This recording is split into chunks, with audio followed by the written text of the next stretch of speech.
Bismillahirrahmanirrahim. Assalamualaikum warahmatullahi wabarakatuh. Hamdan wa syukran lillah, salatu wassalamu ala rasulillah, la haula wa la quwata illa billah. Teriring doa dan salam semoga hingga kesempatan malam hari ini kita senantiasa dalam lindungan dan rahmat Allah subhanahu wa ta'ala, dan semoga tidak kurang satu apa, amin amin ya rabbal alamin.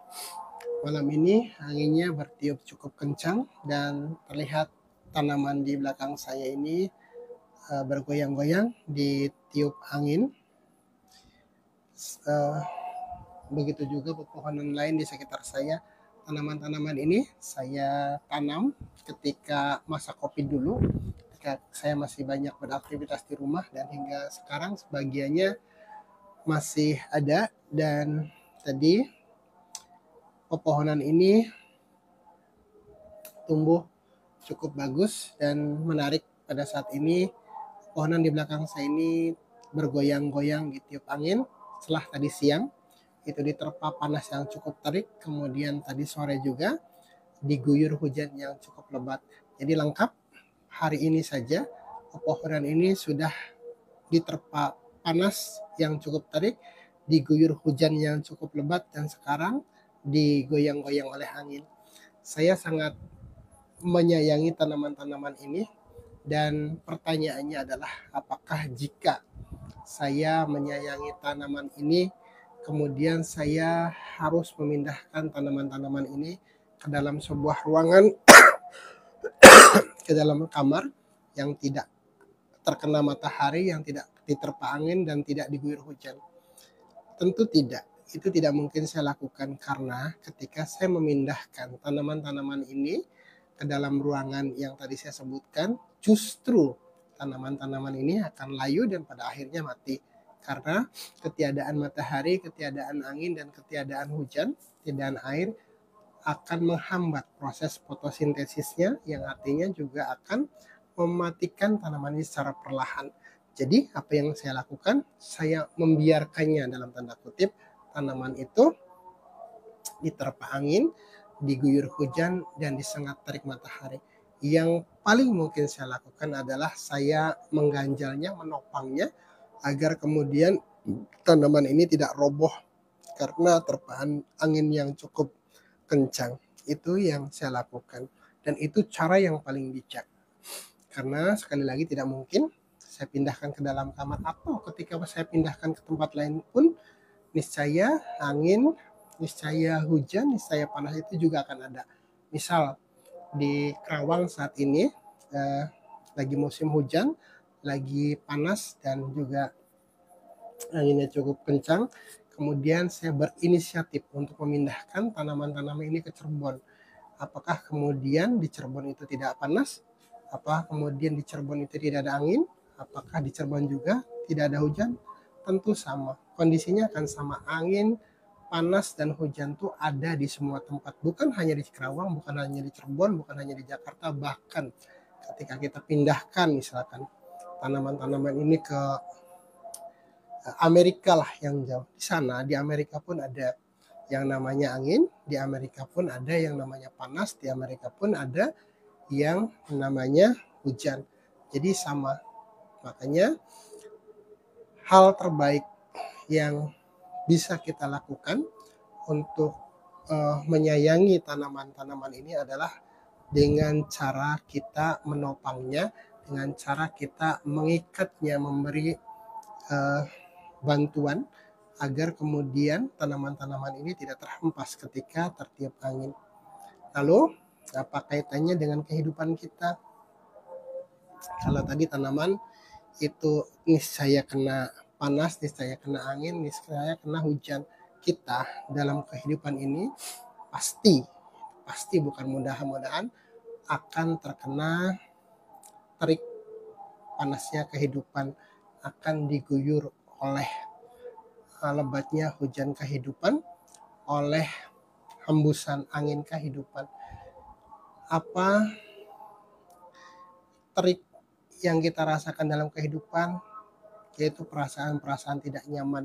Baik itu perasaan tidak nyaman yang datang dari dalam diri kita sendiri, atau perasaan tidak nyaman karena dipengaruhi oleh faktor eksternal, faktor dari luar diri kita.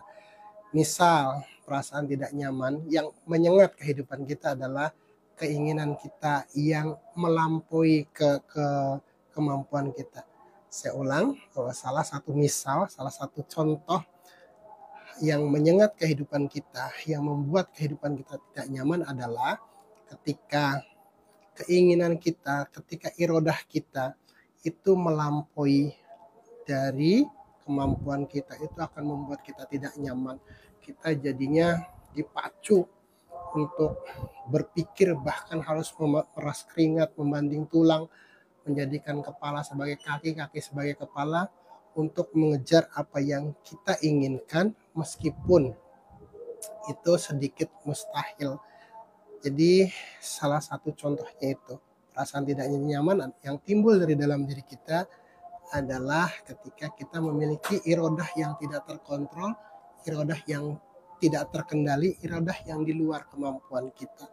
Kemudian ada perasaan tidak nyaman yang dipicu, di-trigger oleh faktor eksternal. Misalkan ada tetangga yang kehidupannya relatif lebih baik dari kita, kita jadi yang tidak nyaman.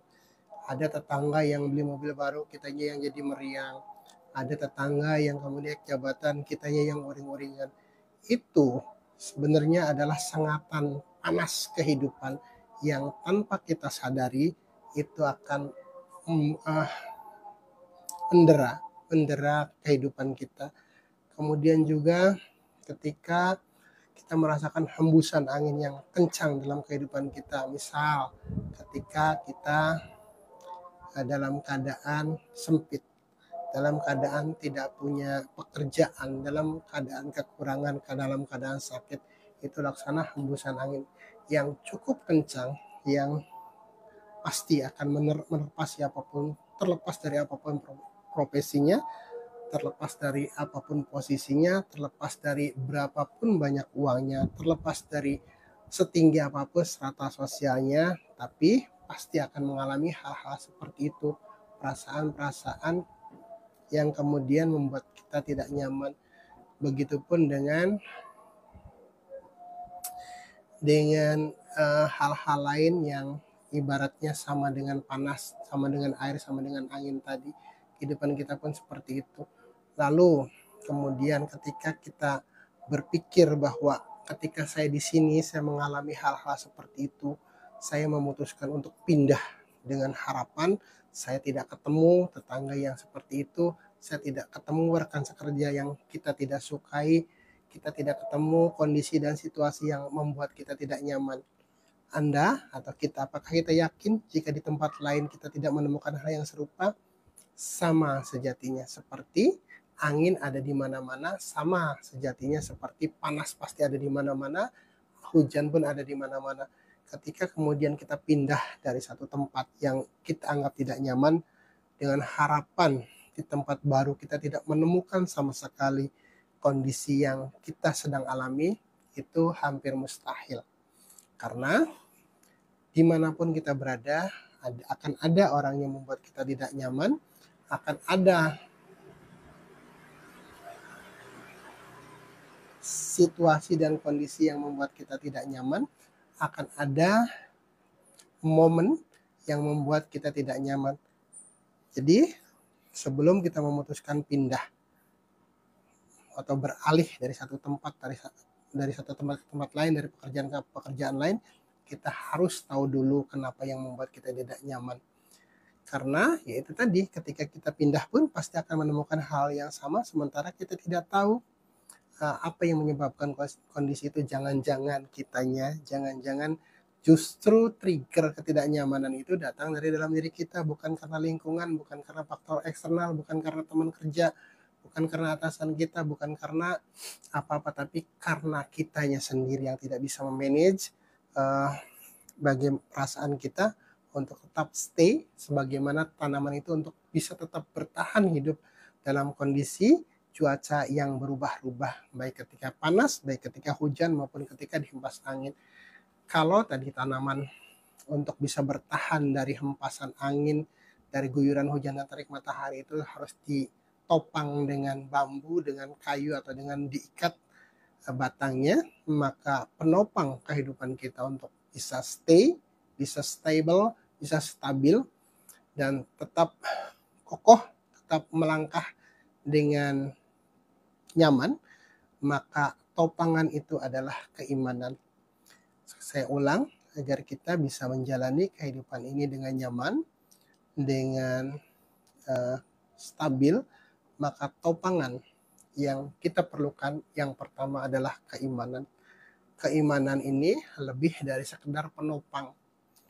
Keyakinan kepada Allah yang maha segalanya akan membuat hidup kita itu tertata, kemudian terarah, terukur, terbimbing, kemudian juga memiliki sandaran yang kokoh sehingga kita tidak gampang oleng.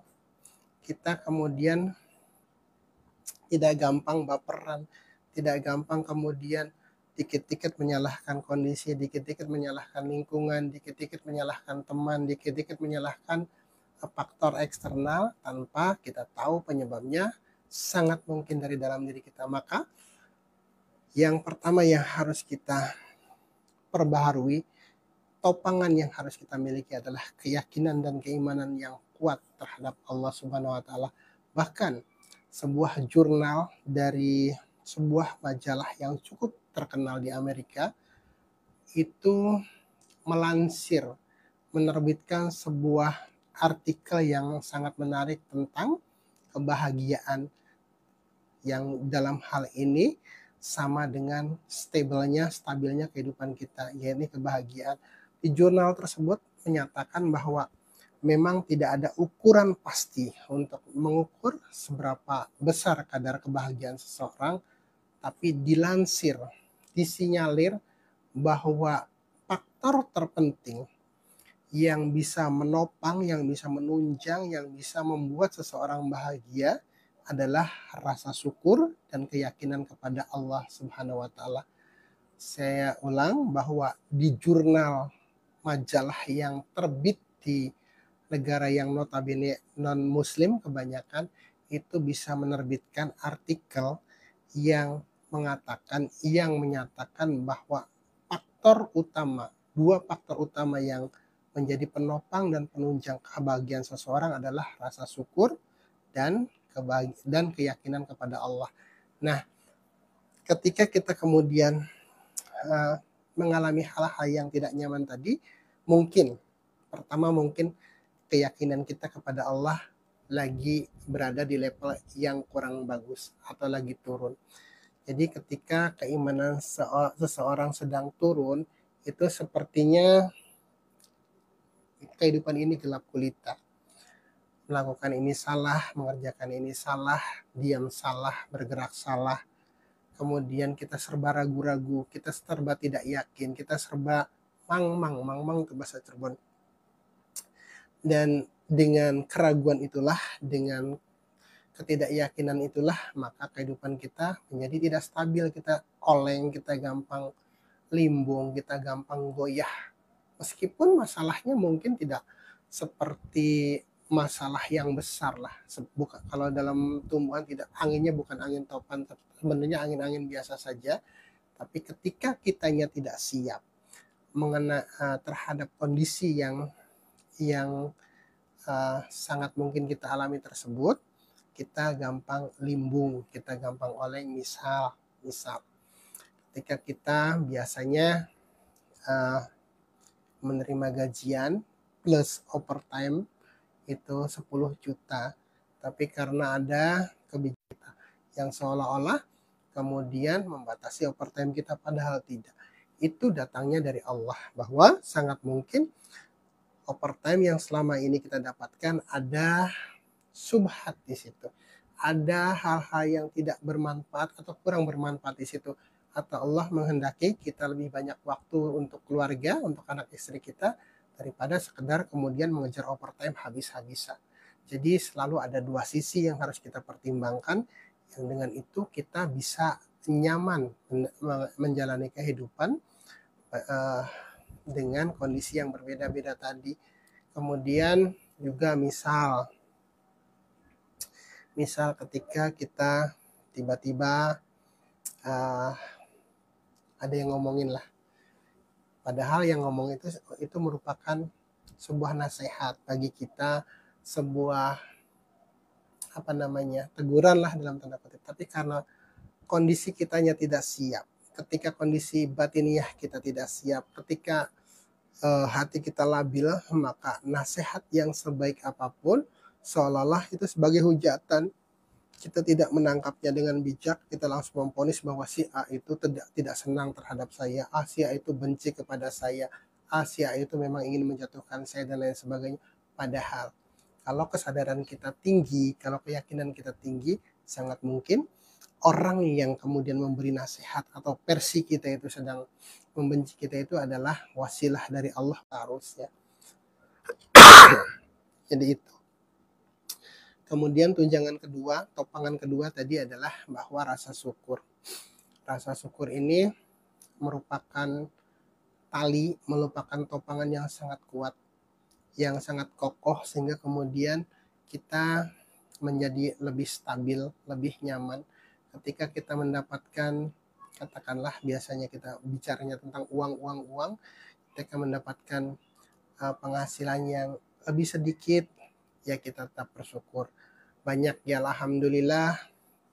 Kemudian ketika kemudian ada rezeki, ada momen di mana pendapatan kita atau penghasilan kita sedikit berkurang, kita tetap bersyukur. Pun ketika kita sehat kita syukuri, kita sakit ya kita syukuri, ketika kita lapang ya kita syukuri, ketika kita sempit ya kita syukuri pula. Dan ketika akumulasi syukur ini, yakin bahwa Allah sudah menjanjikan la in sakartum la azidannakum, bahwa barang siapa yang bersyukur atas nikmat Allah, maka Allah akan menambahnya, akan melimpahkan berbagai nikmat lain ketika nikmat yang ada pada kita saat ini kita syukur. Tempat yang tidak kena matahari, tidak kena hujan, karena itu sesuatu yang justru akan menyakitkan pepohonan itu, yang akan membuat pepohonan itu tumbuh kerdil dan tidak mendapatkan atau tidak bisa melakukan proses fotosintesis. Itu hampir mustahil. Dan sebagai makhluk sosial, kita memang ditakdirkan untuk selalu bersinggungan, selalu berhubungan dengan sesama kita, dengan orang-orang di lingkungan kita, baik itu di pekerjaan, baik itu di keluarga, baik itu di tengah-tengah masyarakat. Dan ketika kita bersosialisasi, itulah kemudian kita bisa mendapatkan banyak pelajaran, banyak asupan, banyak ilmu yang kemudian akan membuat kita tumbuh dan berkembang. Jadi dengan bersosialisasi dengan sesama kita itu seperti bahan bakar bagi kita, sebagaimana matahari, bagaimana angin dan hujan tadi sebagai sarana untuk melakukan proses fotosintesis bagi tanaman, maka nasihat, maka kritik, maka masukan, maka teguran, bahkan mungkin hinaan, itu sangat boleh jadi adalah sarana untuk mendewasakan kita. Kalau kita nggak pernah mendengar perkataan yang tidak nyaman, maka kita tidak akan pernah tahu rasanya perkataan yang nyaman itu seperti apa. Kalau kita tidak pernah sakit, maka kita akan lupa nikmat sehat itu seperti apa. Kalau kita selalu punya duit banyak, maka kita akan lalai bagaimana rasanya kita tidak punya uang. Jadi kondisi-kondisi luang dan sempit, kondisi-kondisi lapang dan sempit itu merupakan kondisi-kondisi yang memang didesain oleh Allah untuk menjadi alat, untuk menjadi wasilah pertumbuhan, khususnya pertumbuhan rohani kita, khususnya kesadaran, khususnya bagi pertumbuhan kesadaran kita. Sebagaimana tadi bahwa keyakinan kepada Allah dan rasa syukur itu merupakan dua piranti, dua prasyarat utama agar kita kemudian bisa menjalani kehidupan ini dengan kebahagiaan yang setiap orang pasti mengidamkannya. Tapi kadang kita tidak tahu yang namanya bahagia itu seperti apa. Sehingga ketika kita berbicara kebahagiaan, kita itu orientasinya jalan-jalan, kita orientasinya makan enak, kita orientasinya kemudian berleha-leha, kita orientasinya kemudian melakukan aktivitas yang semaunya kita tanpa memperdulikan kondisi apapun. Tidak seperti itu. Bahagia itu ya tadi tidak ada barometernya, tapi yakin bahwa bahagia, yang namanya bahagia itu built-in software. Jadi software yang sudah ada di dalam diri kita. Allah sudah membekali kita software kebahagiaan. Saya ulang, bahwa Allah sudah membekali setiap kita itu dengan software kebahagiaan. Siapapun kita. Apakah kita rakyat jelata atau pejabat, apakah kita orang miskin atau orang kaya, apakah kita tampan atau buruk rupa, apakah kemudian kita orang desa atau orang kota, apakah kemudian kita pendidikannya tinggi atau hanya lulusan TK, semuanya dibekali dengan yang namanya software kebahagiaan. Hanya kadang kita lupa password untuk bisa mengakses software kebahagiaan itu. Orang kaya yang lupa password untuk mengakses software kebahagiaannya, dia justru akan tersiksa dengan kekayaannya. Betapa banyak orang kaya yang kemudian takut kekayaannya, ada yang rampok, ada yang kemudian maling, ada yang kemudian takut kekayaannya berkurang, sehingga justru dengan kekayaan yang dimilikinya, orang tersebut tidurnya larut malam. Dengan kekayaan yang dimilikinya, dia malah nggak tidur-tidur, tiap dikit-dikit bangun terjaga, meskipun hanya suara tikus, kiranya ada maling yang masuk. Ada juga orang yang kaya, mobilnya bagus, mobilnya baret dikit saja sudah hatinya rusak. Aduh, nyesalnya, gerutunya seperti orang yang kehilangan segala-galanya. Itu kekayaan yang kemudian tidak dilandasi oleh keimanan, oleh keyakinan, dengan dilandasi rasa syukur. Kemudian juga ada orang yang pintar, justru dengan kepintarannya itu menjadi asbab dia tidak bahagia. Ada orang yang bertanya kepada dia tentang satu perkara, udah hitung-hitungannya, nanya mulu, belajar dong sendiri. Saya kan belajar mendapatkan ilmu ini capek, saya mondoknya berapa tahun, saya tirakatnya berapa tahun, saya kemudian melanglang buana ke sana kemari, kamu tinggal enak-enak saja. Ilmu, harta, tahta, harta itu bisa menjadi penyebab ketidakbahagiaan seseorang ketika tidak bisa memanagenya, ketika harta, tahta, dan ilmu itu tidak dilandasi dengan sandaran yang kuat, yang kokoh, bahwa semuanya dari Allah. Jadi harta kita, ilmu kita,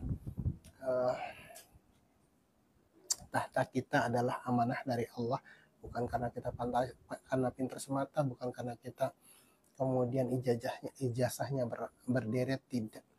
Jadi kebahagiaan itu datangnya dari Allah, ilmu itu datangnya dari Allah, harta itu datangnya dari Allah, tahta juga datangnya dari Allah. Sehingga dengan kesadaran-kesadaran itu, dengan keyakinan-keyakinan itu, kita tidak akan menjadi orang yang tersiksa dengan apa yang ada di amanah dari kita. Dan itulah pentingnya ilmu, itulah pentingnya kesadaran bahwa innalillahi wa inna ilaihi rajiun.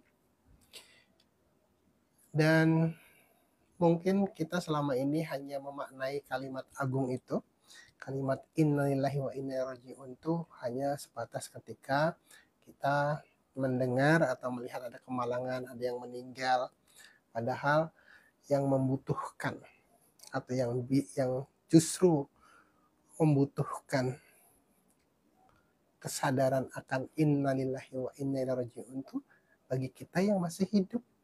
Orang yang meninggal mah sudah tidak bisa ngapa-ngapain lagi. Kita yang masih hidup harus menyadari, harus bisa memaknai kalimat itu bahwa apa yang ada pada kita saat ini adalah dari Allah, bahwa ilmu kita dari Allah, bahwa harta kita dari Allah, bahwa posisi dan jabatan kita pun dari Allah, sehingga kemudian kita menggunakannya, kita memanfaatkannya amanah-amanah tersebut secara bertanggung jawab, secara proporsional, tidak ugal-ugalan, karena kita akan menyadari bahwa kita akan dimintakan pertanggungjawaban oleh Allah Subhanahu wa taala terhadap ilmu kita, terhadap harta kita, terhadap posisi dan jabatan kita. Jadi itulah kemudian kalimat ini menjadi stabilisator bagi kehidupan kita, agar kita kemudian tidak jumawa ketika dalam keadaan lapang dan tidak kemudian terseduh manakala kita dalam kesempitan. Dua-duanya dari Allah, maka dengan itu kita bisa menjalani kehidupan dengan keyakinan dan penuh rasa syukur. Itu billahi taufiq wal hidayah. Wassalamualaikum warahmatullahi wabarakatuh.